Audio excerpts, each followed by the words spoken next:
este jueves 27 de marzo, llevaremos a cabo estas primeras jornadas de estudios críticos 2025 en el nodo anfitrión LEACT, Laboratorio de Experimentación Artística y Cultural Tragaluz, vinculado al IMAC, Instituto Municipal de Horticultura de Puebla.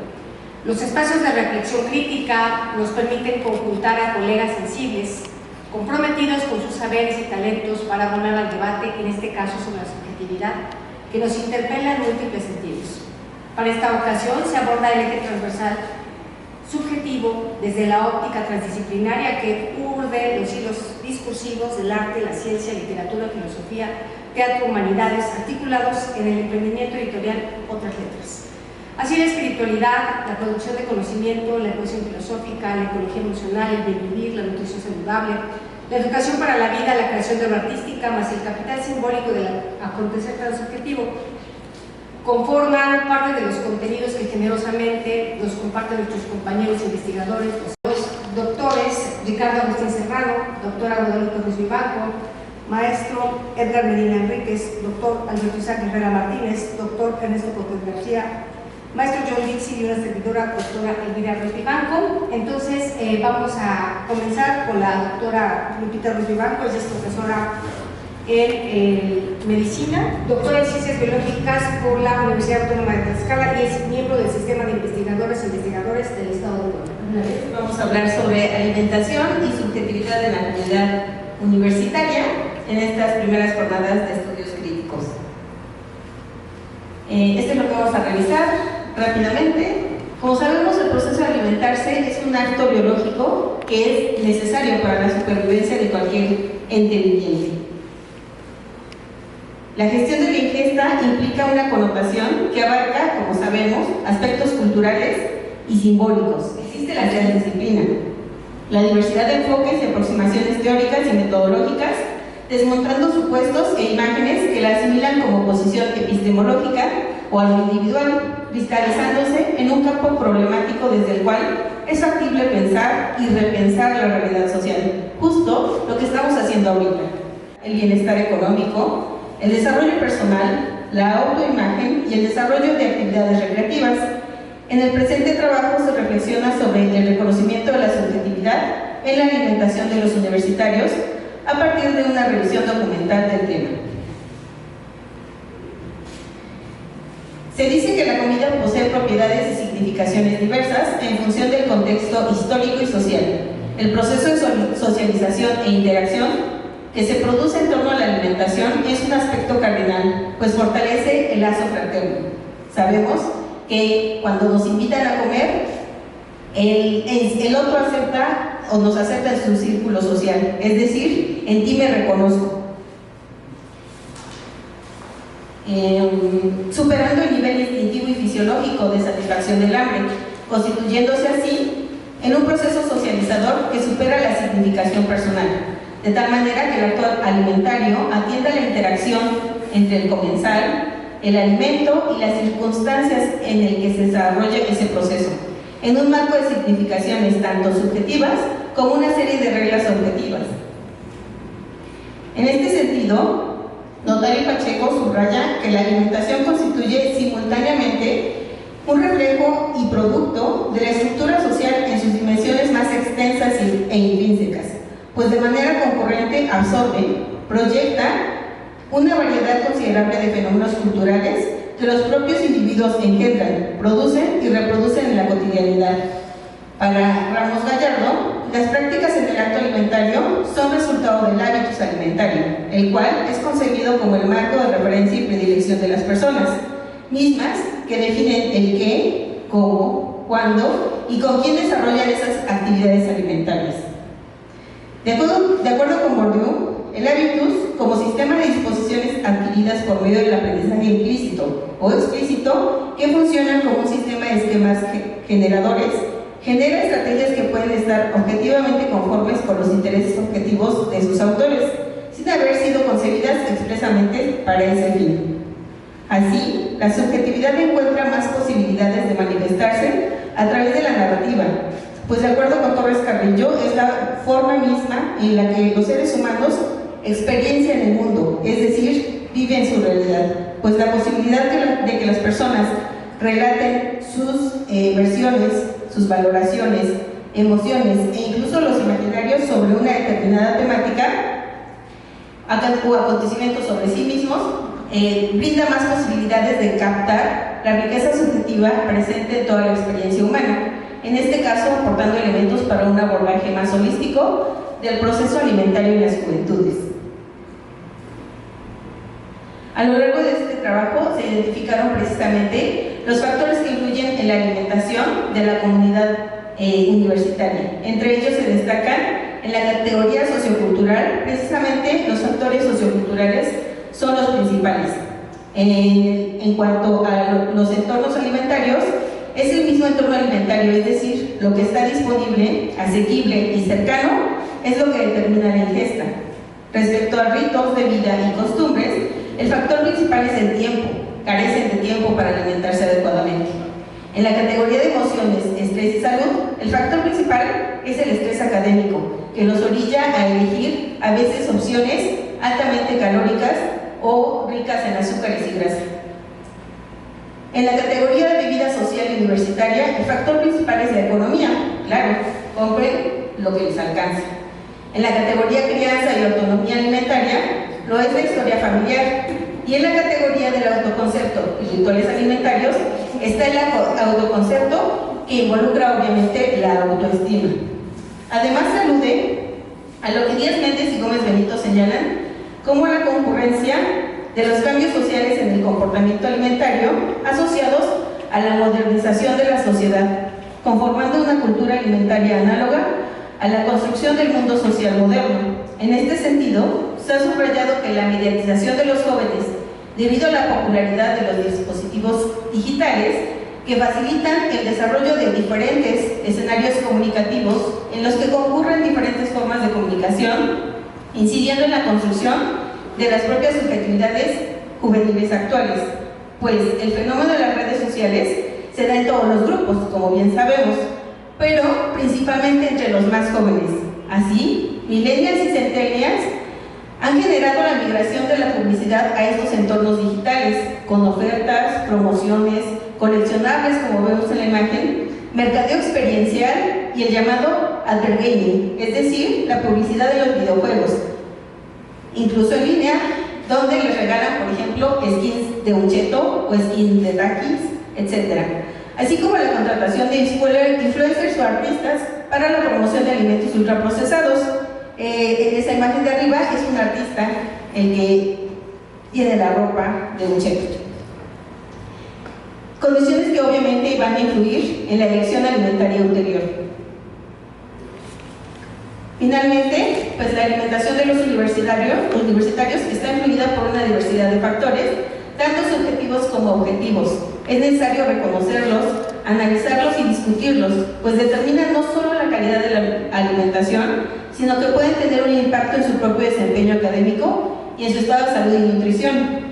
El diseño de intervenciones multidisciplinares podría reconfigurar los entornos alimentarios universitarios para contribuir a la salud y nutrición de la comunidad, mediante el diseño e implementación de políticas alimentarias al interior de los campus. Finalmente, es necesaria también la participación informada, responsable y activa de la propia comunidad universitaria para la mejora de su propio bienestar físico y mental. Muchas gracias.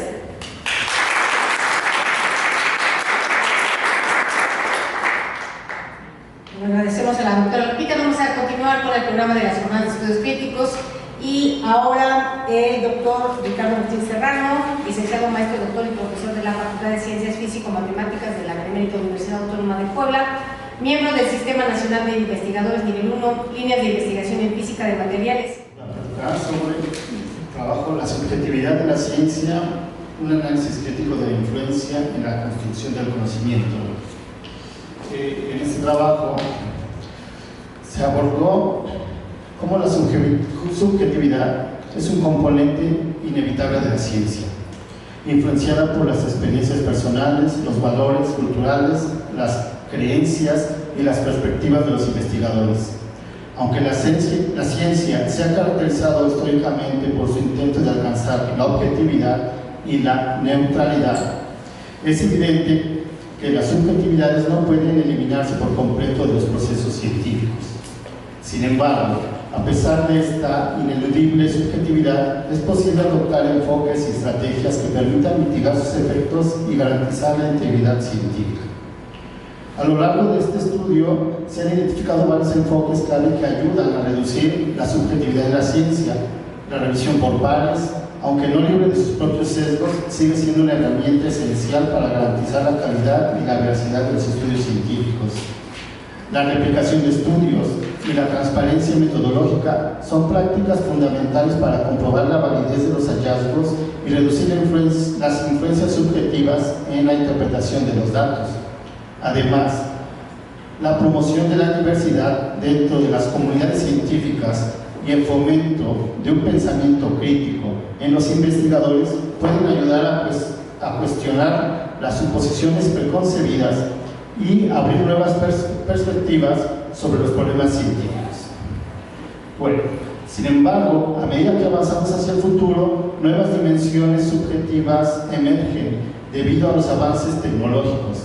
La inteligencia artificial, el Big Data, aunque prometen reducir cierto tipo de sesgos, también traen consigo el riesgo de amplificar los prejuicios preexistentes en los datos y los algoritmos que alimentan estas tecnologías. La ética de la ciencia, en particular en áreas como la genética y la IA, enfrentan desafíos complejos, donde las decisiones de los científicos sobre lo que es moral o aceptable están profundamente marcadas por sus valores subjetivos. Otro aspecto importante que emerge es el concepto de ciencia abierta y participativa, que ha permitido democratizar el conocimiento científico y ampliar la participación de diversos actores en el proceso de investigación.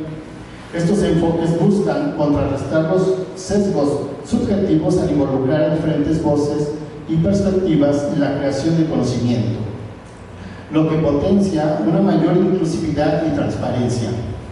Sin embargo, incluso en el contexto de mayor participación se necesita una constante vigilancia para evitar que los sesgos inherentes a las estructuras de poder y a las dinámicas sociales influyan en los resultados de la investigación. En este sentido, la educación científica juega un papel crucial en el futuro de la ciencia. Los investigadores deben ser formados no solo en los métodos científicos, sino también en la reflexividad crítica, reconociendo la influencia de sus propias creencias, valores y perspectivas en sus investigaciones. La conciencia ética y la capacidad para gestionar los sesgos serán habilidades esenciales para las nuevas generaciones de científicos. Finalmente, a pesar de los esfuerzos por reducir la subjetividad, es importante reconocer que la subjetividad misma no es necesariamente negativa. Puede ser una fuente de creatividad, innovación y nuevas formas de pensar en la ciencia, siempre que sea reconocida y gestionada de manera adecuada. La subjetividad, si se aborda de forma consciente, puede enriquecer la ciencia, abriendo nuevas avenidas de investigación y desafiando las estructuras dominantes del conocimiento. En este sentido, el futuro de la ciencia podría estar marcado no solo por su capacidad por alcanzar la objetividad, sino también por su habilidad para integrar las diversas subjetividades que emergen dentro de la sociedad humana. Gracias. Bueno, vamos a continuar con el programa de estas jornadas de estudios críticos. Ahora le solicitamos al maestro Edgar Medina Enríquez. Él es licenciado en Psicología con especialidad en Psicoanálisis Lacaniano, maestro en Filosofía por la Facultad de Filosofía y Letras UAP. Es miembro investigador del Consejo Nacional de Ciencia, Humanidades y Tecnología y ha dictado ponencias a nivel nacional e internacional. Sus líneas de investigación son filosofía del espacio y pensamiento diagramático, epistemología semántica, topológica y teorías de la significación, ontología y metafísica, psicología y psicoanálisis. Le comentaba a mi compañero acá al lado que son muy buenos las ponencias. Entonces de pronto tomo la voz y me quedo perplejo de cómo sintetizar todo esto tan concretamente como lo han hecho ellos, entonces voy a intentar hacerlo rápido. El tema que he decidido aportar en la revista es justamente René Thom, Apuntes para una epistemología del espacio. Cabe mencionar, René Thom fue un matemático francés, ganador de la medalla Fields, el premio Nobel de los matemáticos, como se le conoce. Él particularmente inventó o generó una cosa que se llama teoría de catástrofes. La catástrofe no es otra cosa más que el cambio súbito que se da en un sistema. Vamos a poner un ejemplo muy rápido. Aviento una moneda al aire, la moneda sube, sube, sube, sube. El punto exacto en donde la moneda tiende a caer, Thom diría que es una singularidad, se puede representar por medio de una matemática, y ese punto a él le llamaría una catástrofe. Entonces, mi dialógica va, primero quisiera apuntar algunos apuntes introductorios para poder tener contexto de lo que voy a tratar de hablar. La tesis que se trabaja en cierto sentido es todo objeto natural y cultural, incluyendo los tipos de arte, son entendidos por formas. A toda forma se le subyacen estructuras de características estables.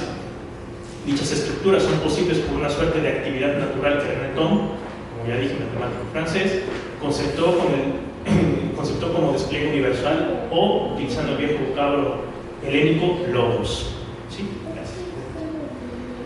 Aquí hay una pequeña representación sencilla de cómo interpretamos esta introducción del causa logos, en donde este despliegue universal comienza a tener una fuerte coligación de energías, de fuerzas, y posteriormente toma lo que podemos decir en matemáticas una suerte de función. Si lo vemos desde una perspectiva de la caja negra, es decir, un sistema donde hay una entrada y una salida, en la parte media donde no conocemos exactamente lo que sucede, o la imprevisibilidad de los fenómenos por la variabilidad que subyace, lo que hace este despliegue es organizar esta línea de puntos de diferentes maneras. Ahorita van a ver a dónde va con esta cosa tan abstracta. Vamos cayendo. Sí. Nosotros vemos la matemática de una manera muy particular. La entendemos como una hermenéutica. Ustedes entenderán, si están un poco más conocedores en filosofía, la hermenéutica de forma muy sencilla es una interpretación particularmente de textos, pero aquí lo extendemos su sentido a entender que todo fenómeno matemático representado por una estructura matemática lo que nos presenta es una interpretación del movimiento de la naturaleza, entendida también como idealidad. Entonces, para que quede lo suficientemente claro, mi postura no está declinada hacia la fisis o hacia la tesis, es decir, no está declinada hacia la materialidad activa de la naturaleza ni a la idealidad del sujeto, sino preferimos mantenernos en este extraño lugar de el medio camino. Sí, estamos en el entre, digamos, ¿no? Entre uno y el otro, por favor. Esta idea no es desde luego de nosotros, ni mucho menos de Thom, sino que él bebe de aguas de este señor filósofo francés, ganador del premio Nobel, llamado Jean-Baptiste Perrin, el cual dice a manera de máxima lo siguiente: pasar de lo complejo visible a lo invisible simple. Nosotros queremos cambiar un poco esa fórmula, y queremos decir que podemos hacer o traer a escena, hacer invisible visible, es decir, traer de lo invisible hacia lo visible. Una fórmula que también quizá lo encontrarán de mejor manera escrita en la pluma de este fenomenólogo francés. ¿Me recuerda, maestro? Merleau-Ponty. Muchas gracias. Por favor. Y bien, entonces esto nos lleva a pensar o inscribirnos dentro del gran marco del pensamiento diagramático, el cual dice así, según Charles Sanders Peirce: un diagrama, en la medida en que tiene un significado general, no es un ícono puro, pero en medio de nuestros razonamientos olvidamos en gran medida esa abstracción, y el diagrama es para nosotros la cosa misma, o aquellas imágenes que se nos presentan en la conciencia. Está la realidad, que es esta que podemos compartir ahorita, y esa realidad está sustentada por elementos simbólicos, ¿no? La mesa es mesa, tanto que se pronuncia, etcétera, etcétera. Nosotros preferimos decir que detrás de todo eso hay algo que no es asequible por medio de los sentidos, y la única forma en que podemos acceder a ello es por medio de la razón, y ese algo que siempre podemos usar esta palabra, trasciende, para no usar trascendental, trasciende nuestras formas asequibles de la conciencia o de la materia, es lo que llamamos diagrama. Entonces el diagrama es, no quiero decir representación, porque me parece que no le haría justicia a esta complejidad, sino más bien podemos decir que es la expresión, es decir, el traer a escena exactamente la anatomía de algo. Quisiera poner esta manera de epígrafe muy sencillo. Esto me parece que resume el texto. Si ustedes van alguna vez a leer el texto, que de hecho les agradecería muchísimo, porque difícilmente los leemos a veces, pero si ustedes van al texto, como decía el matemático francés Alexander Grothendieck, prefiero con mucho una matemática en la que no se sabe de antemano a dónde se va, o una matemática en la que se ve de antemano a dónde se va a llegar. O la otra parte, que también parece que expresa el espíritu del escrito, es: puedo testimoniar que tiene un sabor mucho mejor, y es mucho más nutritivo dejar que la nuez se impregne de agua hasta que se abra por sí misma, en lugar de romperla a martillazos, destrozando su cáscara y su corazón. Es decir, la sistematización rígida que esté trabajando un problema de manera concienzuda, sino más bien me guío a un hilo conductor y de allí voy explorando una suerte de interpretación libre.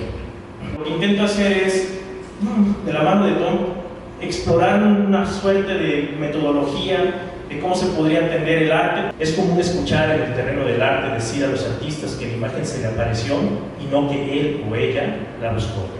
La imagen no se le presenta al artista cuando éste contempla, la imagen se le presenta al artista cuando éste contempla el paraje, por ejemplo. Entonces la imagen está en la madera, en la piedra, en los sonidos del aire, etc. Incluso la imagen se le impone al yo en los sueños, y desde Freud sabemos que la esencia de los sueños reside en otra escena, como decía Lacan. Esas apariciones oníricas, como si fueran epifanías, fueron aprovechadas por los surrealistas que, como Remedios Varo, hicieron de sus imágenes una suerte de bestiario terimorfo. De manera análoga, las imágenes se imponen a los científicos. El matemático aceptará que las imágenes geométricas de baja gama, como pueden ser los polígonos y los poliedros, por estar más cerca de la intuición empírica y percepción espacial de otro objeto matemático, su esencia fundamental descansa en la propia naturaleza. Una superficie de 2 dimensiones puede descansar en los trazos que los parajes exhiben. De igual manera, todas las imágenes que satisfacen los criterios tridimensionales descansan en el espacio-tiempo convencional.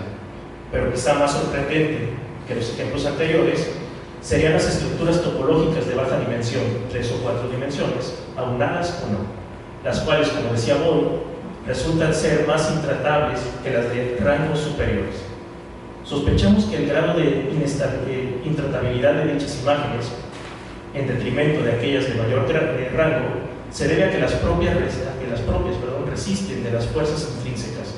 En el caso de las imágenes topológicas de dimensión 3, R3, 4, R4, que son en realidad funciones o dinámicas del espacio, no son propias del sujeto sino de la forma. En cambio, la posible variabilidad de las formas de mayor dimensión se debe a que la materia por la cual están hechas es totalmente materia racional, una suerte de formalismo lógico. En vista de lo anterior, cabe hacer una breve precisión. La forma no es la imagen, aunque necesite de la imagen para poder existir. Entonces, ¿qué es la imagen? La imagen son las cosas de la naturaleza advenidas mundo. La naturaleza sin imágenes resulta ser para el sujeto humano y no humano como una especie de plástica homogénea. Un marinero en mar abierto solo podrá discernir del arriba y el abajo, o el cielo y el infierno, por pequeños bordes de las imágenes que alcanza a percibir: oleaje, contorno de nubes, contorno de fauna marina, etc. Ese supuesto ha sido investigado con mayor cautela por los teóricos de la Gestalt. Es por lo antes mencionado que justificamos el argumento de la imagen como esa región a medio camino entre la naturalidad y la idealidad conceptual. Entendemos por mundo a toda cosa susceptible de significación. Toda imagen es susceptible de significación, y como no existe imagen sin referente, entonces las cosas inmanentes en la imagen son mundo. De hecho, el que se haya explicitado la susceptibilidad de significación de la imagen justifica diametralmente nuestra idea de la autonomía de la imagen. Como indicó Merleau-Ponty, de que la imagen adquiere un grado de existencia para el sujeto cuando ésta se significa, sin ser captada por el lenguaje, parece que la imagen se resiste a ser aprendida por el sujeto. Si la imagen se caracteriza por poseer bordes y así diferenciarse y más tarde significarse, y como la imagen es autónoma, se sigue que esos bordes no pudieron haber sido hechos por el sujeto. Entonces debe de haber algo más profundamente que logre la diferenciación ontológica. Ese rasgo más fundamental es el diagrama, o creemos que es el diagrama. La materia individual en su plasticidad no basta. La forma debe de hacerse inteligible para que sea verdaderamente percibida. Sin esa pequeña abstracción, la forma, que no negamos que existe en el ente, no muestra su rostro y por lo tanto queda confinada al misterio de lo total y la profunda oscuridad, como cuando, por ejemplo, se percibe algún tipo de volumen u organización sin que ella presente de primera instancia algún tipo de geometría. El epistemólogo Jean Piaget demostró que los niños pequeños de 2 años aproximadamente, etapa sensorimotora, tienen una relación con el espacio sumamente intuitiva. Sin embargo, las cosas presentan un estatuto contingente y homogéneo. No hay mayor distinción entre una mesa, un árbol o alguna otra cosa diferenciada claramente para el adulto. Análogo a una hormiga, el mundo para el niño pequeño es un gran continuo, con esas parcialidades organizadas, pero no propiamente diferenciadas. La verdadera percepción se da entonces cuando los elementos entran en relación de una manera coherente, y esa coherencia se da por las distintas simetrías y disimetrías inmanentes en los dominios espaciales de los elementos y sus respectivos entornos. Como apuntó Heidegger en el parágrafo 16 de Ser y Tiempo, según el cual el ente a la mano tiene sentido no por su forma desarticulada de los demás entes intramundanos, sino justamente por ser un ente intramundano más. En otros términos, se podría decir que los objetos tienen sentido por estar en relación con el contexto que ellos mismos diseñan. Esa relación es ya forma diagramática. Esas mismas características las encontramos en la composición pictórica. Obras como el Jardín de las Delicias del Bosco, la Misericordia de Caravaggio, e incluso las obras de Pollock, para poner obras más modernas, por si algunas, trabajan fuertemente con la idea de proporción. Al igual que en el fenómeno de la percepción, lo que hace una obra de arte es la relación intrínseca de las regiones de control en la composición. El artista, al igual que el científico, no toman el mundo en su totalidad, sino que parcializan la realidad en regiones de dominio, ontologías regionales en el científico, cuadrantes en la composición pictórica, policéntricos. Es el problema para el artista de definir el contorno en la obra de arte, donde los bordes establecidos son como membranas. Si tomamos en préstamo la teoría de las catástrofes de Thom, se aceptará que la proporción de la composición es posible por las relaciones de los logos subyacentes en los gérmenes de los grupos dentro de la composición. Por ejemplo, en el Jardín de las Delicias, las 3 regiones espaciales que configuran la obra, Génesis, Cielo e Infierno, se conforman por subgrupos que se organizan a partir de ciertas líneas de tensión nacientes de los puntos atractores, elementos que resaltan saliencias en el contenido de la obra, como son construcciones verticales y redondas. Esos puntos organizan la composición por ciertas simetrías que hacen pregnantes los distintos elementos entre sí, en tanto que de lo que habla son de gérmenes, agentes que se insertan en una estructura, se puede interpretar que esos puntos operan como catástrofes para el artista. Es decir, son puntos que hicieron visible el diagrama que permanecía previamente invisible. Esa misma característica la encontramos en el cuadro de Caravaggio, donde las líneas luminosas componen la forma central del cuadro y al mismo tiempo integra de manera flexible el elemento de la composición que alegóricamente representa la razón. Ya quiero ir terminando. El personaje con la antorcha detrás de la mujer amamantando. Y así me dedico a estar analizando particularmente estas 3 obras de arte para ir mostrando cómo hay ciertos puntos que generan una estructura orgánica a partir o al margen, digamos, de que la composición se vea fractal, como es el caso de Pollock, ¿no? Y lo que estamos nosotros previendo es que en este caso la obra de arte, la pintura, no es una producción de un sujeto trascendental propiamente, sino que es más bien la extensión propia de la naturaleza que tiene una forma de diferenciación o individuación, a decir de Simón Don, a diferentes maneras y diferentes proporciones y dimensiones. Muchas gracias. Rodolfo Pineda Bernal es teatrista, doctor en artes gráficas, artes escénicas e interdisciplina por el Instituto Nacional de Bellas Artes y Literatura y el Centro de Investigación Teatral Rodolfo Sigli, maestro en estudios avanzados de teatro, UNIR, maestro en teatro y artes escénicas, UNIR, maestro en lengua y literatura hispanoamericana por la Universidad de las Américas, licenciado en teatro también por la UTLA. Sus áreas de interés como docente e investigador son artes escénicas, literatura universal, hispanoamericana, investigación, escritura de ficción e interdisciplina.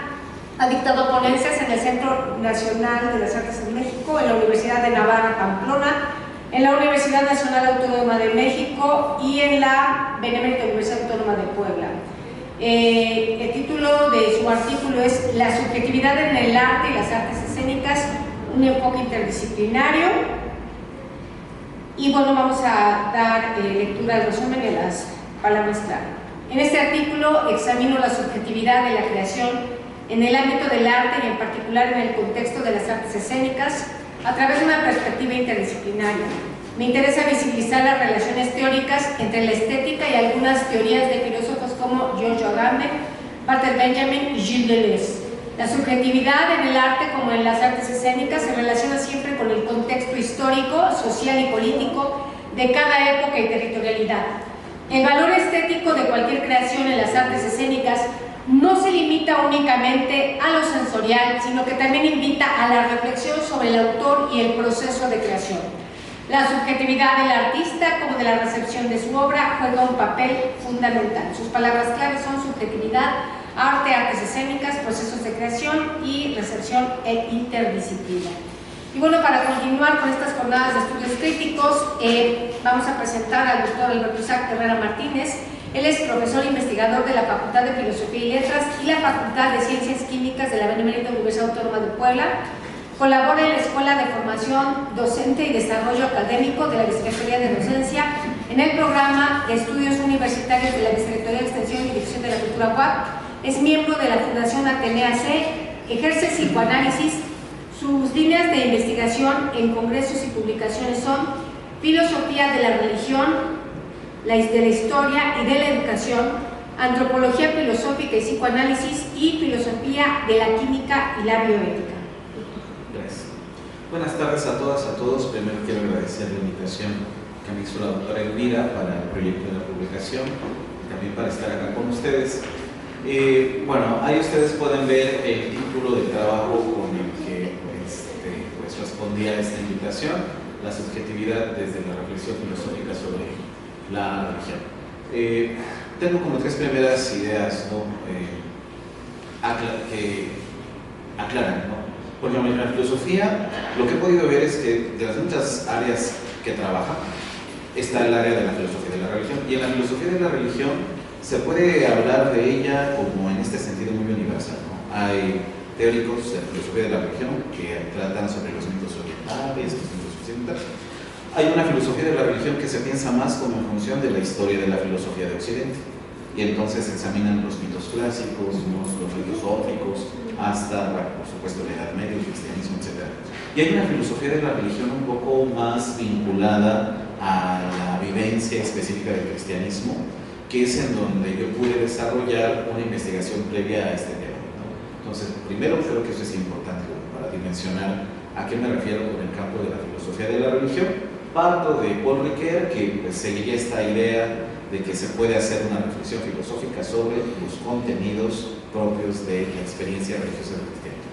La otra parte que yo creo que es importante aclarar en esto que quiero presentarles es la definición de subjetividad, ¿no? Para la definición de subjetividad, cuando la doctora Elvira me hizo una invitación, yo previamente estuve trabajando con un filósofo alemán, Karl Jaspers.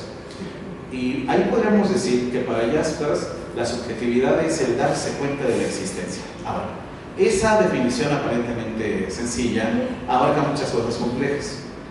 Estoy empezando a trabajar a un autor medievalista que se llama Ricardo de San Víctor, y ahí cuando él llega a una definición similar, ¿no? Existir se refiere a situaciones tan concretas como darnos cuenta de que tenemos un dolor, como el hecho de que estamos acá entre todos y todas dialogando sobre un tema, ¿no?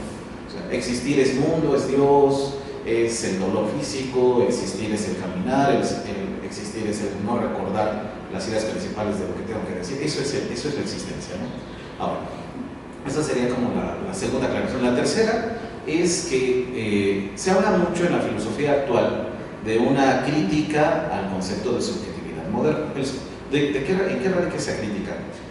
La subjetividad, en el contexto de la filosofía moderna, lo define perfectamente bien Descartes, ¿no? Pienso, luego existe. Tiene que ver con un ejercicio racional. Pero quienes se metieron a hacer la crítica de esa definición, porque al final, si solo pensamos la condición humana desde la capacidad racional, resulta que bomba atómica, Auschwitz, un montón de cosas donde la razón pues no es suficiente para explicar toda la dificultad de la condición humana, toda la barbarie, efectivamente, ¿no? Entonces, creo que ahí es importante también saber que en la filosofía está el área de los autores y autores que trabajaron lo que llamaríamos la filosofía de la existencia. Esos autores, autoras de la filosofía de la existencia son a los que he tomado acá en cuenta. Para llegar a qué conclusión, que el concepto de subjetividad es fundamento tanto de la filosofía de la religión, en la noción que les he mencionado, un poco como retomando el fenómeno histórico del cristianismo, y ver qué reflexión filosófica se tiene de esa experiencia histórica concreta, y por otro también de la filosofía de la existencia. ¿Cómo el concepto de subjetividad puede ser fundamento de la filosofía de la existencia?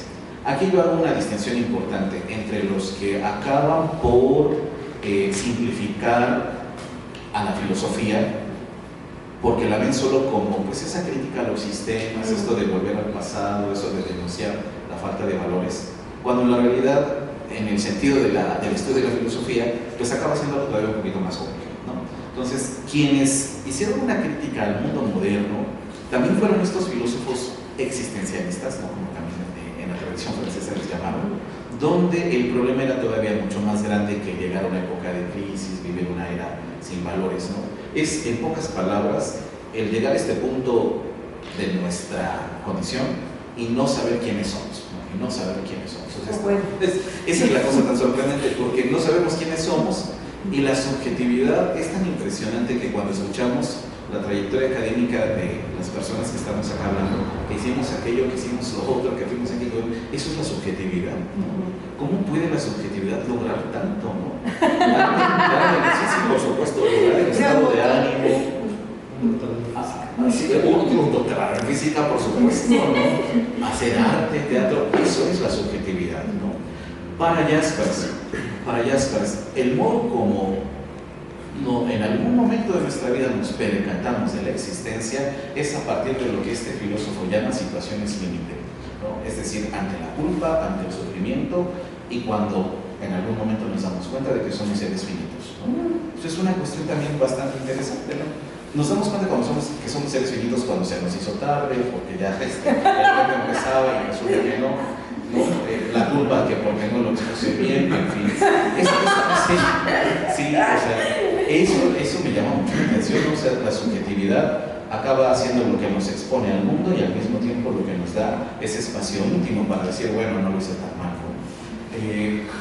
Ahora, lo que pasa es que ahí, fíjense, dice otro autor, el trabajo, yo me quería disculpar a la brecha aquí con el doctor, porque fueron al final muchos autores citados, yo creo que era irrelevante metodológicamente hacerlo así, cuando el mundo es todavía mucho más simple, ¿no?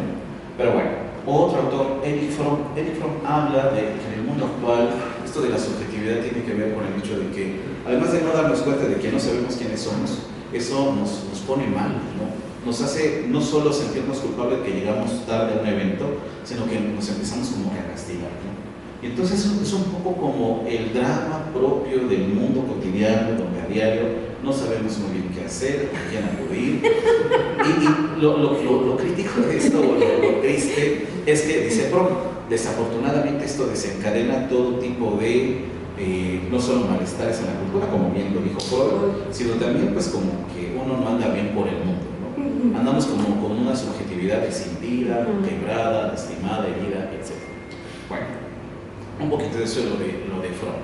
¿Qué tiene que ver esto de la religión, la filosofía de la religión, la filosofía de la existencia? Fíjense, vuelvo a Jaspers. Dice Jaspers, quienes podrían tener una idea lo más clara posible, la vivencia más profunda de la subjetividad, dice en Psicología de las Concepciones del Mundo, es el artista y el santo. O sea, y no es tanto porque lo pienso en la orientación hacia la cuestión de las artes, que por supuesto es importante, pero me sorprende que ya Jaspers, el siglo pasado, decía, para poder pensar, experimentar esto de la subjetividad, tendríamos que ver cómo lo hace el artista y el santo, ¿no? Eso lo dice en esa obra. Ahora, ¿por qué razón? Porque, sigo con Jaspers, solamente el artista y el santo son los que saben que hay sentido en el sufrimiento, saben que hay sentido en la soledad, saben que hay sentido en la culpa, saben que hay sentido en el miedo a la muerte. Eso llama mucho la atención porque seguro es parte de lo que vuelve el artista, no sobre su arte, lo que va a realizar. Seguro, ¿no? Pues camino a la santidad casi. Ser artista, claro, eso sería llegar a ser santo, sí, por supuesto. ¿Qué tiene que ver con la filosofía de la religión? Con esta perspectiva muy puntual que les comparto, donde filosofía de la religión es estudiar el cristianismo, sus presupuestos. Bueno, Eso me lleva a otro autor, a Paul Ricoeur, porque en el fondo todo este trabajo tuvo que ver con la investigación que desarrollé para el doctorado, diálogo entre Paul Ricoeur y Sigmund Freud con el tema de la religión. Dice Ricoeur que la parte de la subjetividad esta de la que estamos hablando, que la culpa, que no sé qué, que el perdón, tiene mucho que ver con algo que el ser humano ha soltado, ha perdido, ha dejado de escuchar. Noten que son categorías muy propias del psicoanálisis, ¿no? O sea, porque cuando Paul Ricoeur trabaja esta relación entre filosofía de la religión, filosofía de la existencia, hace el puente con el psicoanálisis, ¿no?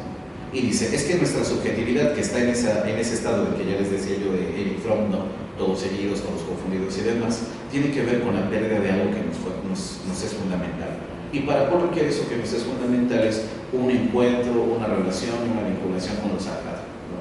Aquí yo creo que habría que volver un poco, por eso el pretexto que dije de estudiar a Ricardo de San Víctor, porque si la existencia es esta relación con el todo, si quieren que suene así bonito, pues entonces tiene que ver también con cómo nos vemos a nosotros volcados hacia la totalidad, como decían los filósofos clásicos, hacia el ámbito del ser, hacia el horizonte del sentido, hacia el mundo de vida, cual sea el término que ustedes quieran. Jaspers por eso me gusta mucho, porque no necesita como buscar términos muy enfáticos filosóficamente hablando, porque el encuentro con el mundo es acá mismo, ¿no? Y es ahí en donde, dice Ricoeur, que fue traductor, lector de Jaspers, acá mismo es donde podemos experimentar la mayor falta que sufre la subjetividad, y es ese desarraigo a lo sagrado, ¿no? Esa distancia con lo sagrado.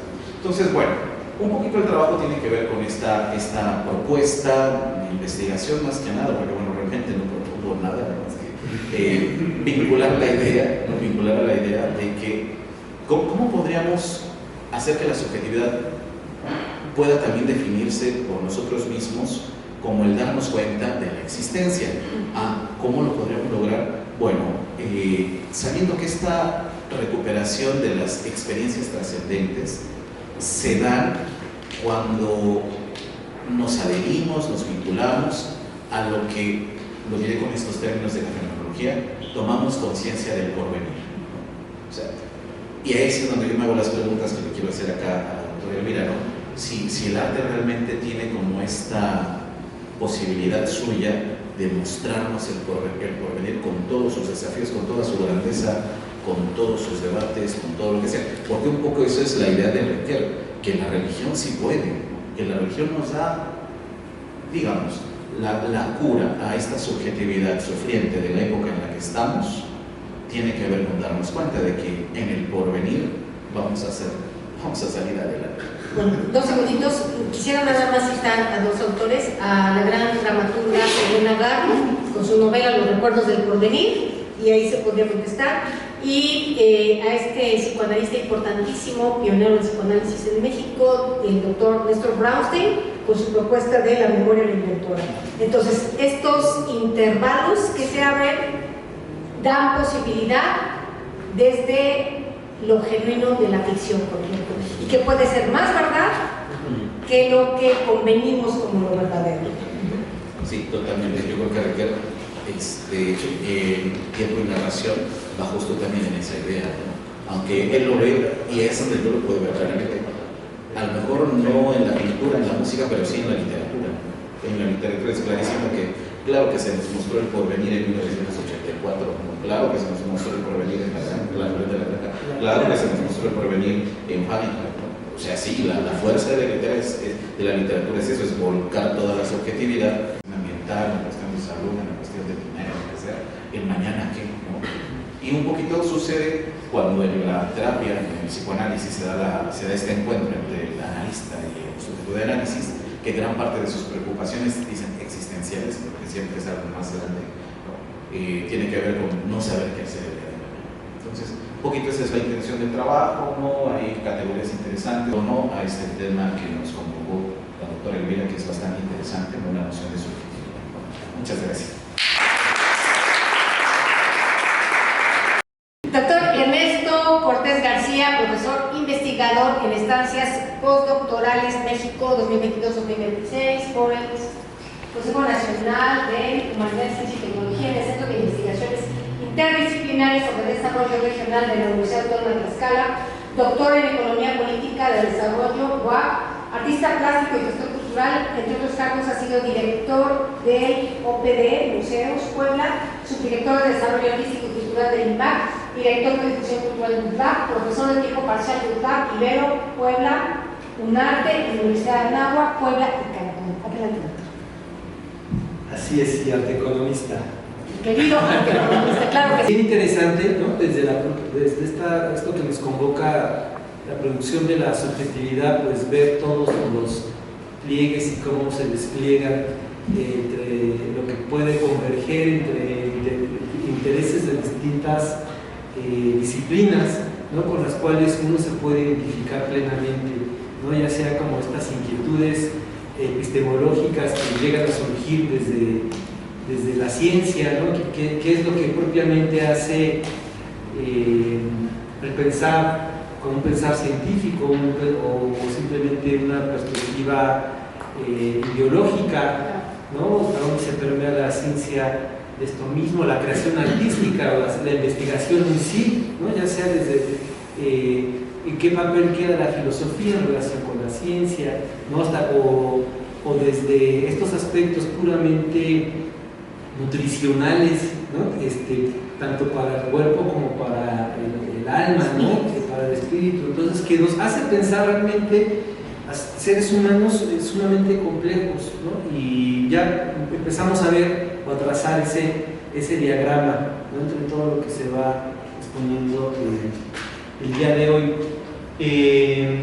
Pues bueno, lo que he preparado el día de hoy es sobre el tema que surge desde la economía, yo como economista, con lo cual yo concluí un poco mi investigación dentro del sistema de producción, ¿no? del arte, que se estaría realizando finalmente con el consumo, ¿no? Pero un tipo de consumo, ¿no? Que de alguna manera regresa o reinicia el sistema cuando se convierte en un consumo de tipo productivo, ¿no? Como el que muchas veces pretendemos, ¿no? Los artistas, lograr dejar algo, ¿no? Que pueda retroalimentar voy a decir como desde los anhelos más sencillos hasta quizá poder transformar, ¿no? Nuestra realidad a través propiamente del arte. Entonces, bueno, he preparado una ponencia, la cual me voy a permitir leer, y he acompañado con algunas imágenes del arte contemporáneo que espero que puedan ir también nutriendo desde el aspecto puramente, desde la imagen misma, ¿no? Directamente. Bueno, entonces, la creatividad artística como consumo productivo de subjetividad. Su comprensión ha respondido a las condiciones políticas, sociales y económicas de cada época. En las sociedades premodernas occidentales, por ejemplo, la creatividad era concebida como un don divino, una expresión que no provenía del sujeto, sino de un ser supremo que accionaba a través de él. En cambio, en la modernidad, con el surgimiento del humanismo, se dio paso a una concepción centrada en la subjetividad que reconoce al artista como autor y al genio como figura excepcional. Sin embargo, regresamos a la diapositiva anterior. Sin embargo, la modernidad también institucionalizó la creatividad. El artista fue exaltado, sí, pero bajo parámetros normativos. Así, la originalidad convivía con cánones de estilo, representación y técnica que condicionaban la creación. Posteriormente, el sistema de producción capitalista absorbió la creatividad como parte del engranaje de la industria cultural. Lo que antes se consideró expresión libre se convirtió en mercancía y el arte en un producto más del mercado global. La posmodernidad profundizó esta transformación. Se fragmentó el sentido, se desdibujaron los estilos, se disolvieron las narrativas lineales. El arte se volvió autorreferencial, muchas veces efímero y desmaterializado. En este contexto, la creatividad no desaparece, pero se presenta como un pastiche de formas, una mezcla de signos sin origen claro, una estética del simulacro, como advierte Frederick Jameson, La creatividad posmoderna opera como una lógica de consumo donde lo dado no es superado, sino replicado. Sin embargo, esta visión crítica no debe hacernos perder de vista el potencial de la creatividad. Aún inmersa en dinámicas de mercado, esta sigue siendo una capacidad humana fundamental. Permite inventar, transformar, expresar, resistir. En las prácticas artísticas, la creatividad no solo da lugar a objetos, sino también produce subjetividad, tanto en quien lo crea como en quien contempla. El arte, en este sentido, es un espacio simbólico donde se configuran formas de ser y de percibir el mundo. Ahora bien, ¿cómo se produce esta subjetividad? Para responder a esta pregunta es necesario recuperar la noción marxista del consumo productivo. Karl Marx planteaba que el consumo no es un acto pasivo. Al consumir también se produce. En el caso del arte, el consumo se realiza en la contemplación y lo que se produce no es un objeto sino un movimiento interno, una transformación subjetiva. Desde esta perspectiva, el artista también es sujeto de transformación. El proceso creativo no es lineal ni cerrado. La creación de una obra implica también un consumo de materiales, de técnicas, pero también de afectos, de pensamientos, de experiencias. La creatividad no es un recurso externo que el artista aplica, sino una fuerza que se despliega en la misma acción que lo transforma mientras transforma la materia. Incluso las formas más desmaterializadas del arte, como un arte conceptual, no escapan de esta lógica. Una idea también requiere trabajo. Un boceto, una instrucción, una intervención mínima supone un acto de producción en el que se impregna la subjetividad del creador. En estos casos, la creatividad se vuelve aún más evidente como potencial intelectual, como capacidad simbólica. Pero el arte sigue ofreciendo resistencias. En su dimensión simbólica, en su capacidad de generar afectos, en su potencial de cuestionamiento, el arte produce subjetividades distintas. Félix Guattari propone pensar la subjetividad como un proceso de autopoiesis, de autoconstrucción que se da en la interacción con otros, con lo simbólico, con lo maquínico. El arte, en esta visión, actúa como agente de subjetivación, como mediador entre el yo y la alteridad. La obra de arte no es solo un objeto, es un acontecimiento, una experiencia. En ella se cruzan la subjetividad del creador y la del espectador. Este encuentro genera una intersubjetividad, una forma compartida de percibir, sentir o pensar que transforma a ambos. La obra actúa como catalizador de este proceso. Hay una tensión constante entre lo dado y lo posible, entre la estructura y la invención. La creatividad, en este sentido, es una forma de resistencia a la repetición, una afirmación del mundo. Crear es intervenir en el mundo, trastocar lo dado, abrir posibilidades donde antes solo había determinismo. En este sentido, el arte no solo comunica ideas y emociones, activa procesos vitales, provoca resonancias, detona experiencias que nos atraviesan y nos transforman. El desafío actual no está solo en proteger la creatividad frente a su mercantilización, sino en reivindicarla como una fuerza profundamente humana que nos permite pensarnos desde otros lugares, construir vínculos distintos, imaginar futuros compartidos. En cada trazo, cada gesto, cada imagen, el arte tiene la capacidad de producir subjetividades más libres, más sensibles, más conscientes. Tal vez en esa potencia silenciosa y persistente del arte encontramos una de las formas más profundas de resistencia y regeneración del hombre. Muchas gracias. La servidora doctora Elvira Ruiz, mi mayor desempeño es como artista escénica, darle un poco de espacio a lo barroco churrigueresco, que es mi estilo. Entonces, si está un poco enredado, lo vamos a justificar desde el título. Bucle recursivo, transsubjetividad, transujeto.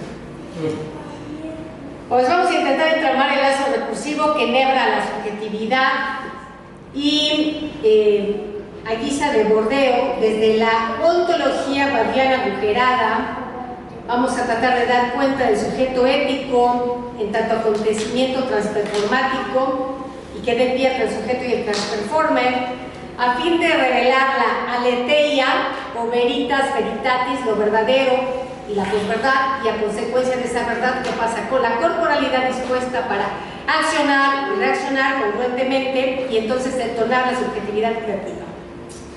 En este bucle recursivo, el acontecer en acto, la sensación somática, el continuum del trazado proxémico y la polisis transubjetiva le dan sentido al engendramiento entre la imagen y el símbolo del sujeto complejo, quien en la transustancialidad de su real materialidad corpórea, del imaginario contextual y referencialmente planteado cual eco del campo simbólico, ese transujeto emergería en tanto autor y receptor de lo que transmite su enunciación.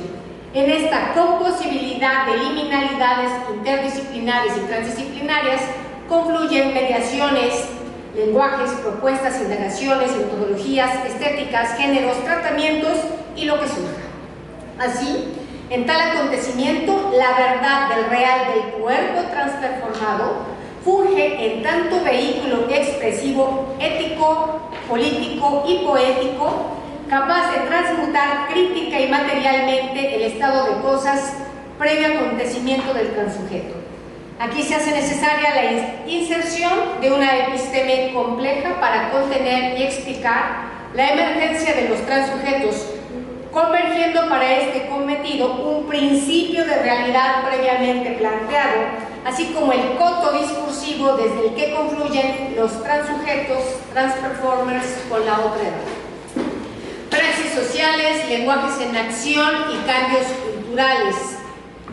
Bueno, para este cometido es menester que nos asumamos cual síntesis de las inscripciones que los referentes culturales y el devenir existencial nos aportan sentido e identidad, entramándonos reticularmente con los hilos visibles e invisibles de la historia, tejiendo un tiempo transdiscursos subjetivantes con la ficción vuelta a memoria. Tal bucle de retroalimentación autopoyética, cual recursividad elíptica, urde holísticamente al real del acontecer transperformático. Comprendemos entonces a la complejidad en tanto trama de la realidad que se produce a partir de procesos dinámicos, sean estos conscientes e inconscientes, tópicos, económicos, históricos, singulares y sociales, haciéndose manifiestos dichos procesos precisamente en aquella ineludible materialización y acontecimiento del que estamos proponiendo, transujeto transperformado en el caldo de cultivo que es la diversidad cultural. Devenires que exigen la articulación de sus andamiajes y el atravesamiento de las dimensiones psíquica, biológica, que tiene que ver con lo instintual, psicológica con las pulsiones y social con los lenguajes en acción investidos, hasta idóneamente alcanzar su expresión en las praxis sociales. Multidimensión interactiva en cuya sinergia se materializan simbiosis y metamorfosis en clave de otredad a las que denominamos transperformance. Si bien el transperformance pudiera empatarse a un acto de transacción, este no se limita a las transferencias recíprocas materiales y subjetivas entre los cuerpos divininizados. Más bien, se transmovilizan holísticamente una serie de interacciones sociales, culturales y personales reticularmente unidas, donde lo trans permite cruzar, avanzar hacia, ir más allá o trascender mientras se acciona, se acontece o se transperforma. Tal operatividad de lo trans dinamiza las potencialidades poéticas asumidas por el transujeto de dicho acto, a quien denominamos transperformer en su calidad de agente catalizador, realizador y resultado del pretendido acontecimiento transperformado. Ergo, en su gradiente polivalente y fluido lo trans se propone cual modo de articulación de relaciones complejas entre tiempos, espacios, identidades, transujetos, transperformers, actos proyéticos, expresiones, además de otras variables de transmaterialización transperformática, incluyendo su factible transactivismo más la cautiva transaudiencia, ligándose íntimamente lo trans a factibles reivindicaciones de lo performático y concitándonos a sostener flujos continuos durante las sinapsis rizomáticas, interconectándonos vívidamente en una dinámica sostenida y estimulante del cambio permanente, transconectando así a los transperformers con la transaudiencia y articulando distintas historias y temporalidades varias. Transhistoria, transmigración, transtemporalidad, transfiguración y transgenealogía, con lo de que va. Se aspira a dar pie a la producción de artes creativas, a encarnar con el real transperformado del cuerpo, así como también a la transformación continua en acto, confluyendo armónicamente a través y más allá de las circunstancias tamizadas por lo trans, tales como la transhistoria y la transtemporalidad, además de la transgenealogía, la transmigración y, obvio, la transfiguración. Así, en aras de confluir recursivamente y en concordancia con el campo social remitido, se asume el principio de realidad pluralmente convenido, resultando la gestación de discursos, favoreciéndose la configuración de tal principio de realidad misma que se acuerda bajo condiciones de reconocimiento mutuo y producción recíproca e interactiva, siendo el principio de alteridad el encargado de regir la operatividad de lo subjetivo, ubicándonos de pronto más allá del principio de realidad en el lugar de la circulación de los lenguajes como prácticas que expresan históricamente la posición discursiva, psico- y sociodinámica de los sujetos, quienes se materializan en la subjetividad, fomentándose efectuaciones transdiscursivas, transperformáticas, cuyas cargas de subjetividad, tal energía, se tomaría del registro libidinal en su potencialidad catalizadora del sujeto asumido como transujeto, quien se apuesta en su posibilidad de investidura al emerger cual transperformer. Bucle recursivo, sujeto, transujeto, transperformer. Bueno, ¿hacia dónde dirigimos los empeños? Talentos, aspiraciones, fracturas, energía, filosofía, cultura y más. Idóneamente, de tal vaciamiento surgiría lo auténtico en la instantánea del transperformance. Bueno, esto fue un bordeo. Muchas gracias.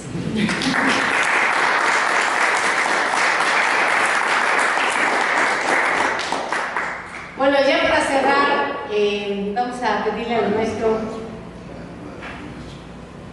John Dixit. Él es diseñador gráfico con especialidad en diseño digital y formación profesional en música y artes audiovisuales, gestor de eventos culturales y conciertos musicales, desarrolla actividades profesionales y artísticas en el campo de artes gráficas, escritura, producción de guiones, realizaciones audiovisuales, ejecución, composición y arreglos musicales, creación de radioarte, promoción y difusión de arte sonoro en plataformas alternativas, y nos va a hablar de un artista fundamental, no solamente de Puebla, de México, de Latinoamérica, de Hispanoamérica, sino se ha posicionado como un artista del mundo, que también por cuestiones de agenda no pudo estar, el maestro José Lascano.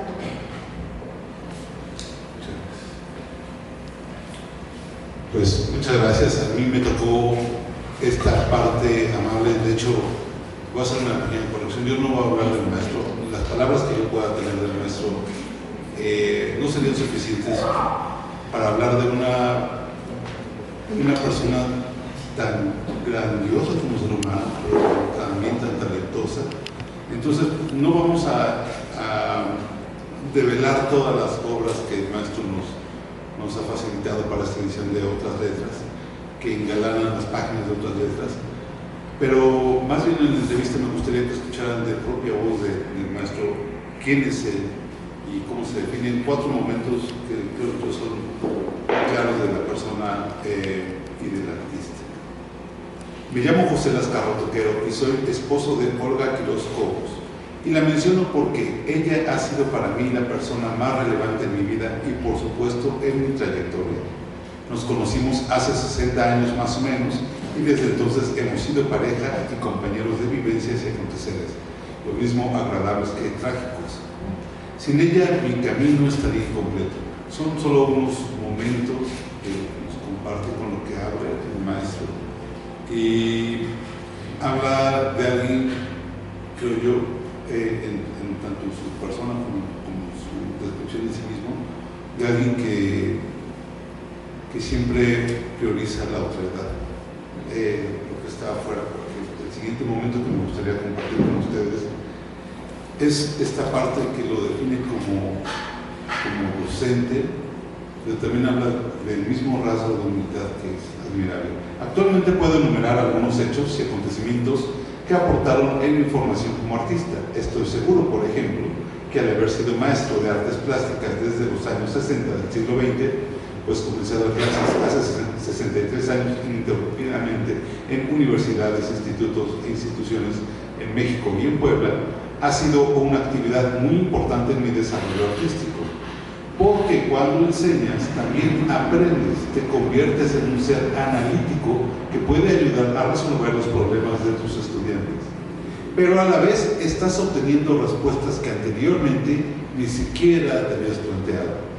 Esto es una gran ventaja que tenemos los profesores. Sin darnos cuenta, nuestros queridos alumnos están siendo nuestros queridos maestros. Ahora, esa es la doctora. Podemos poner la tercera para comentarles esta hermosa parte que a mí me parece que está muy entre los que nos comparte el maestro tiene casi 8 décadas vividas y habla en la última parte, me parece muy fundamental esta parte porque se toca en otros temas de la revista como es la inteligencia artificial. Se le pregunta, ante la pregunta, ¿considera que la digitalización y la inteligencia artificial favorecen la producción de la obra creativa? Él responde, la inteligencia artificial es una extraordinaria herramienta de trabajo para los artistas.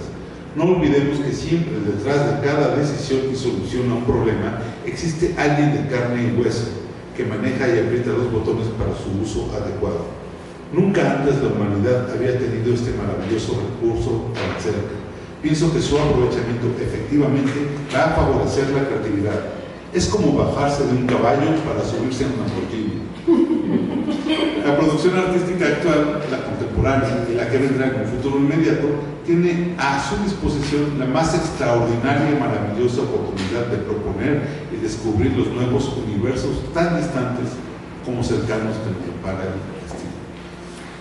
Y pues bueno, espero cuando esta revista esté disponible puedan conocer al maestro, porque lo que él hacía en esta pequeña entrevista es un ser no solo talentoso, sino un ser humano de carne y hueso. Con esta última diapositiva que quisiera yo despedir,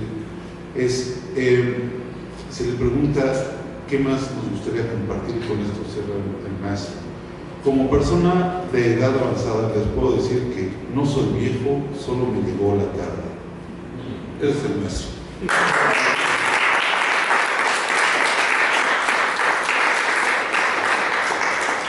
Muchas gracias, don Pizzi. Por las circunstancias a los doctores. Doctor Ernesto Cortés García. Doctora Elena Martínez.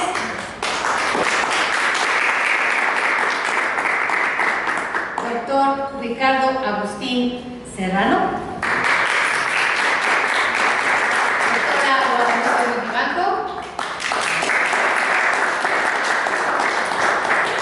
Maestros Eldardelina Enríquez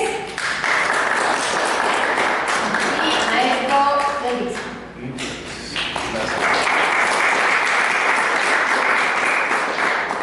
Bueno, les agradecemos mucho su presencia. No sé si alguien tuviera alguna pregunta o comentario. Sí. Realmente tengo dos cosas ahí que apunté porque me parecieron, todo me pareció muy interesante. La exposición del maestro Herrera tengo el gusto de conocerlo más de frente, más cercano, y siempre ha tenido esta inquietud por enlazar subjetividad, religión, psicoanálisis, que me parece que también es un buen escenario para hacerlo, pero esta vez no voy con usted, maestro. Solamente quería hacer la distinción porque realmente me gusta su trabajo. Particularmente me gustaría hablar con el físico. Tengo una duda ahí con Elvira también.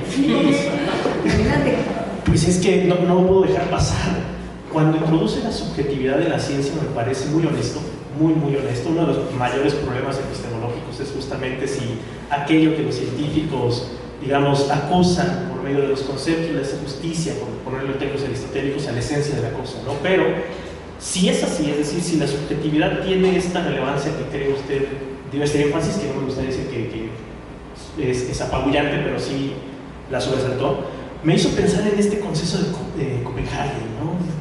Si la partícula se comporta de manera in situ o es el observador quien le da las características a la partícula, y particularmente con base en eso, lo que me pregunto, y un poco traicionando el espíritu de mi ponencia, es ¿será entonces la conciencia el sustrato fundamental del universo? Es decir, es el último sustrato que estamos nosotros tratando de ahí escarbarle a ver si son átomos o son cuerdas, si realmente estamos escarbando nosotros mismos de cierta manera. Esa sería una pregunta.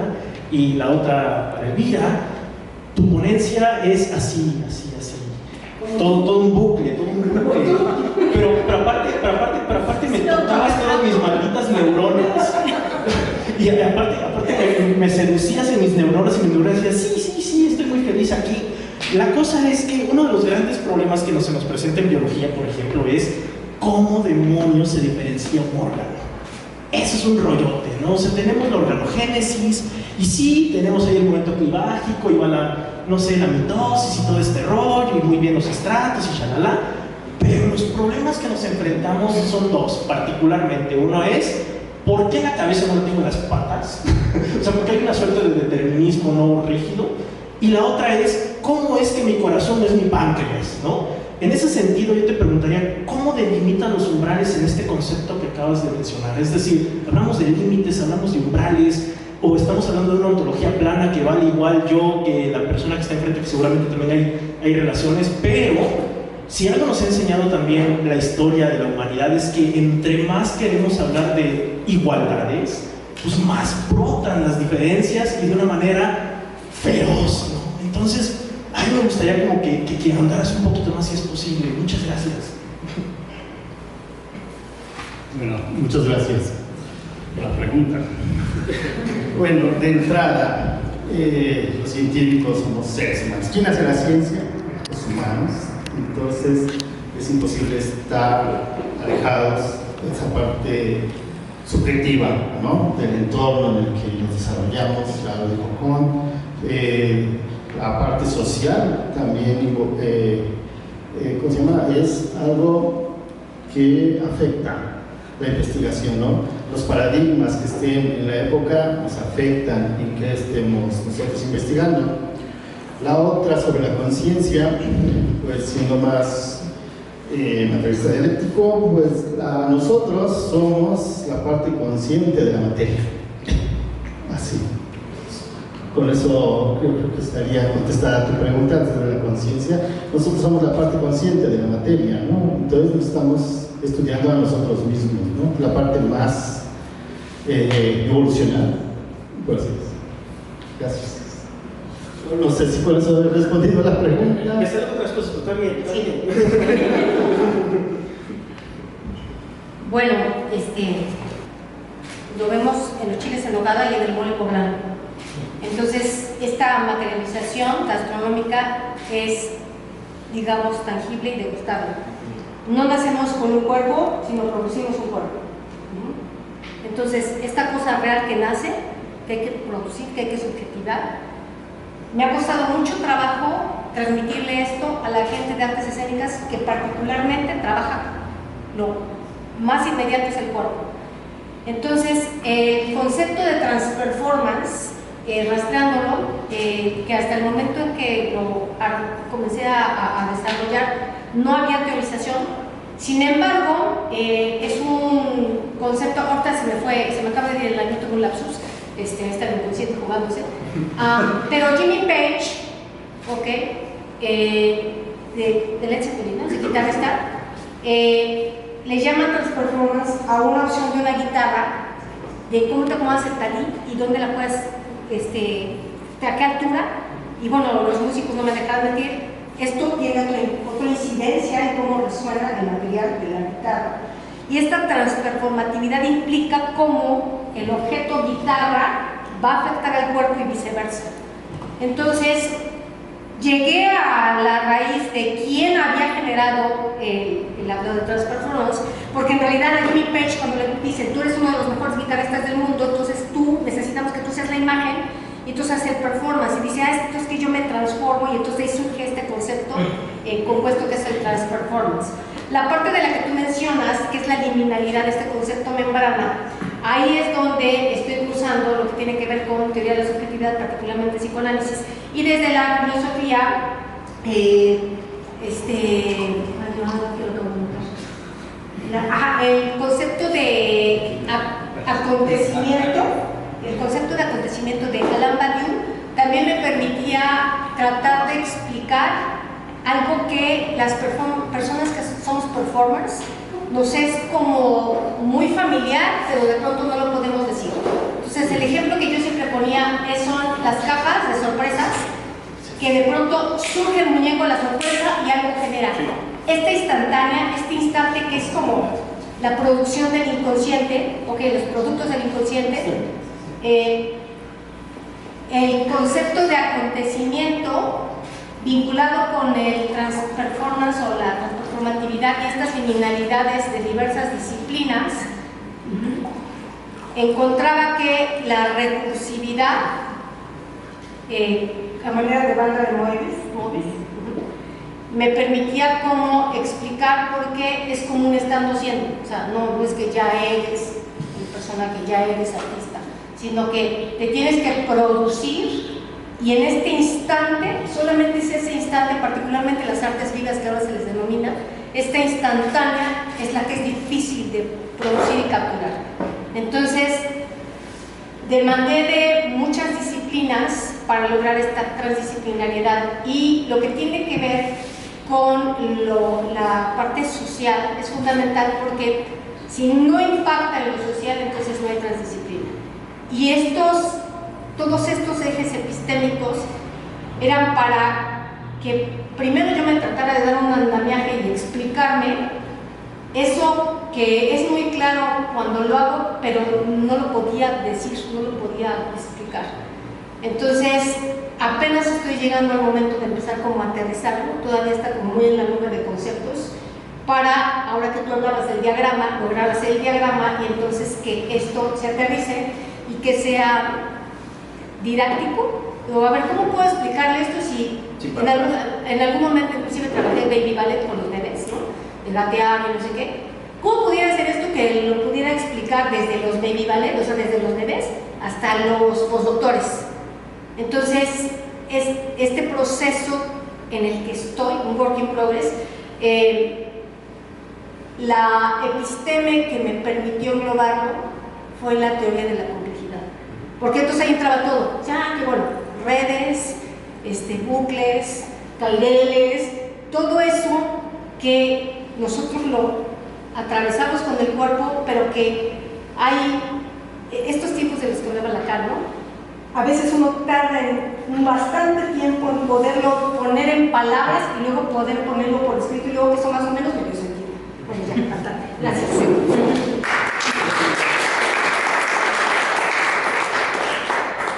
Bueno, yo igual felicito a mis compañeros, la verdad es que me llevo de sus textos, ya quiero leer la revista. Sí, sobre todo por esta idea que puse sobre el consumo productivo. Te agradezco, Elvira, ¿no? Creo que tu texto es un gran esfuerzo, ¿no? Emocional, también, ¿no? Intelectual, porque bueno, de todos tenemos nuestras deformaciones profesionales. Un concepto que me encanta de este filósofo Gilles Deleuze es el de cómo hacer un cuerpo sin órganos, ¿no? Y que precisamente nos invita a escribir en relación de una nueva filosofía, pero no solamente la nueva filosofía, sino el sujeto de la nueva filosofía. Y sobre todo para quienes estamos aquí que hacen escribir el libro, además de leer cómo leer a Lacan, cómo leer a Elvira Ruiz.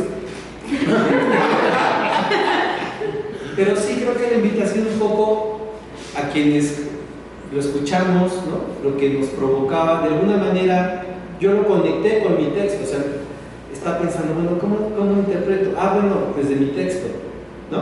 Claro, entra, ¿no? Pero también puedo decir de un texto que habla de nutrición y también, ¿no? El mole poblano, lo que sea, los excesos y sus deficiencias y todo eso que nos da ser a nosotros los poblanos, ¿no? Y también desde la ciencia, ¿no? También, y obviamente desde la filosofía y desde la música y desde la pintura. Entonces es un esfuerzo muy grande que te aplaudo, Elvira, porque no es un texto tradicionalmente académico, sino es un transtexto, ¿no?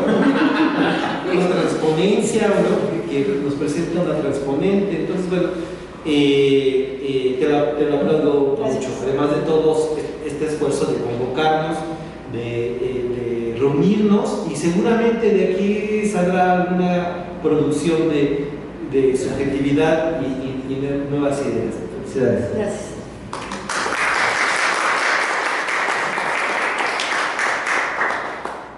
Y aquí súper rápido. La verdad es que es extasiante escucharnos a cada uno de ustedes en sus diferentes disciplinas, porque creo que hoy por hoy esto de la trans es indispensable en todos los sentidos, en la transdisciplinaridad, en la transversalidad, y que creo que es una piedra base para que esto sea una realidad.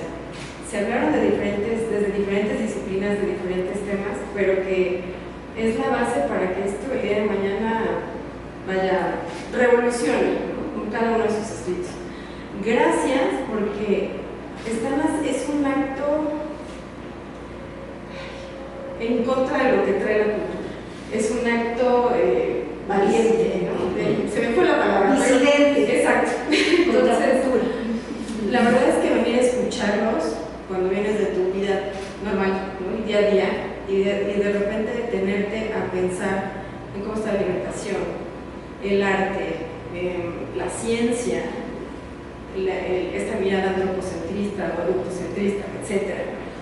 Es muy rico porque en el día a día no nos permite hacer este acto. Y escucharlos nos conecta con muchas cosas. Gracias. Nada más eso.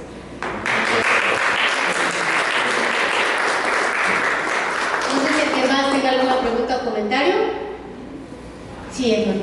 Bueno, a mí me pareció muy interesante los conceptos, ¿no? Y sobre todo cómo llevarlos, ¿no? Ustedes que están, pues muchos continuamente frente a grupos y estas nuevas generaciones, ¿no? A nosotros nos tocó de cierta manera formarnos, ¿no? Teatro, danza, música, ciencias, ¿no?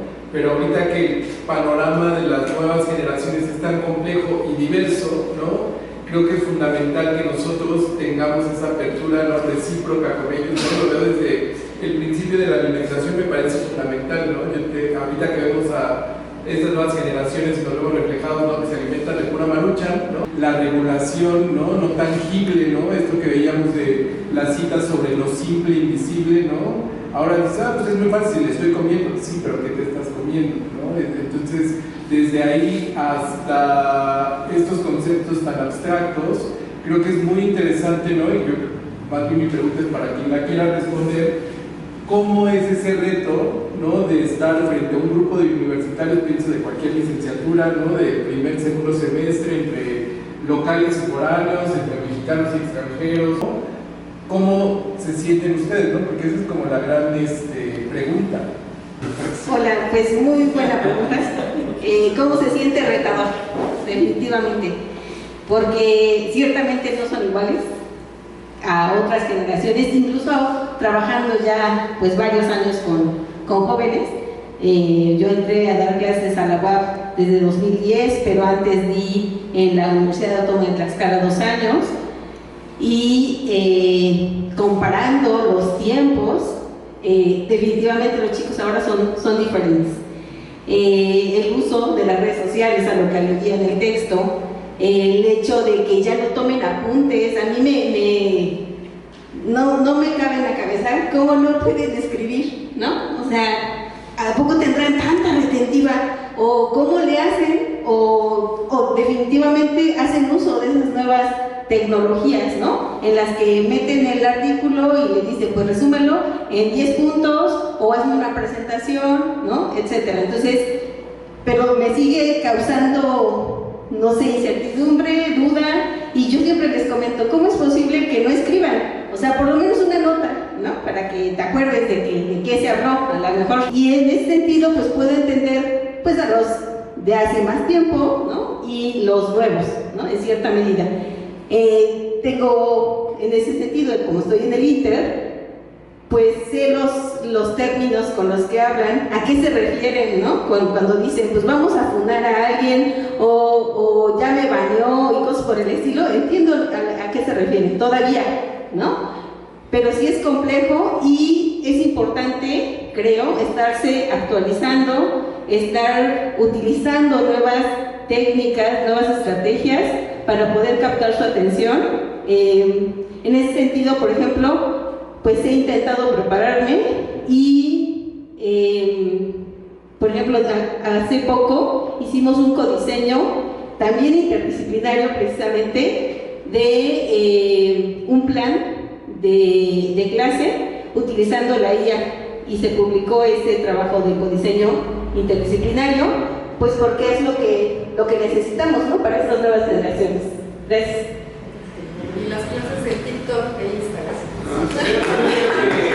Bueno, reflexionando lo que estaba diciendo sobre la IA y el aprendizaje, yo creo que las nuevas generaciones la verdad la tienen un poco difícil, porque necesitan poder adquirir la abstracción, el nivel de abstracción que, por ejemplo, ustedes nos han ilustrado, que es una maravilla porque se te enciende el cerebro, con todas las palabras y las conexiones y las relaciones y las interrelaciones que ustedes estuvieron comentando, que pues afortunadamente la formación, que tampoco ha sido fácil, alguna vez comentaba con esto, que Carlos, ¿cómo aprendiste física? Pues a chingar.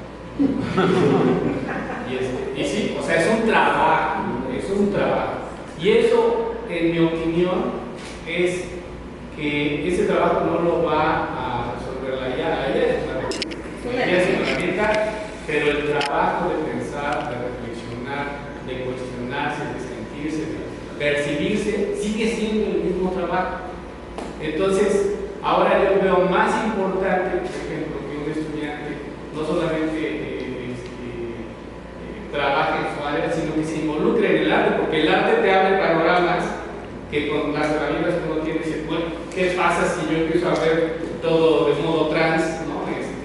¿Qué va a pasar en la ingeniería, o qué va a pasar en la matemática, o qué pasa en la biología? Voy a poder ver relaciones que no puedo ver con el lenguaje simple. Con el lenguaje del artista va a ayudar a poder ver esas situaciones. Entonces, en el asunto de las IAs, yo siento que yo le llamo que es un uso pasivo de la herramienta, porque hay un error pedagógico o instruccional en nuestras clases cuando decimos hazme un resumen, cuando decimos contéstame un cuestionario, ya no es el modo, ¿no? Entonces ahí es donde veo que la formación personal, o sea, cuando el sujeto se plantee que sí tiene que leer a conciencia, tiene que cuestionarse, tiene que meterse al arte, por ejemplo, para poder lograr tener un nivel de abstracción que le permita usar todo el potencial de las herramientas, porque pues si a la IA le pone dibuja un gatito cósmico, pues sí, ya se ve con 5 patas, ¿no? Con 5 patas. Pero si no le pones el prompt, ¿no? Con 2 bigotes. Sí. Y esa es una limitación del lenguaje que no tiene. Entonces, yo creo que pues me siento afortunado de haber empezado, estado en una época en la que tuvimos que trabajar mucho para poder entender, porque además nos deseábamos, y que ahora podemos usar estas herramientas de la IA. Y creo que el resto de las generaciones de ahora es entender que tienen que trabajar y que no pueden, como algunas veces hemos hecho esto, de que, a ver, bueno, vamos a usar la IA y van a resolver algún tipo de problema, y cuando le ponen decimos, no, es que eso está mal, ¿no? Eso no está correcto, tiene un error. No, es que eso me lo dijo la IA. No, o sea, la IA es una herramienta y tú te vas a hacer cargo o responsable de la IA. Necesitas cuestionar la herramienta y lo que para que te pueda servir. Entonces, bueno, agradecemos un espacio como este porque ya también quiero ver la ponencia aquí.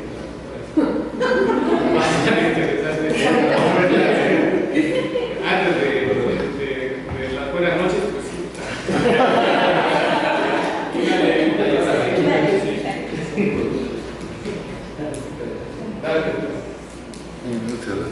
Bueno, agradecemos mucho al nodo anfitrión LEACT, Laboratorio de Experimentación Artística y Cultural Tragaluz. Estos empeños que nos da muchísimo gusto, el espacio está precioso, la ubicación está increíble.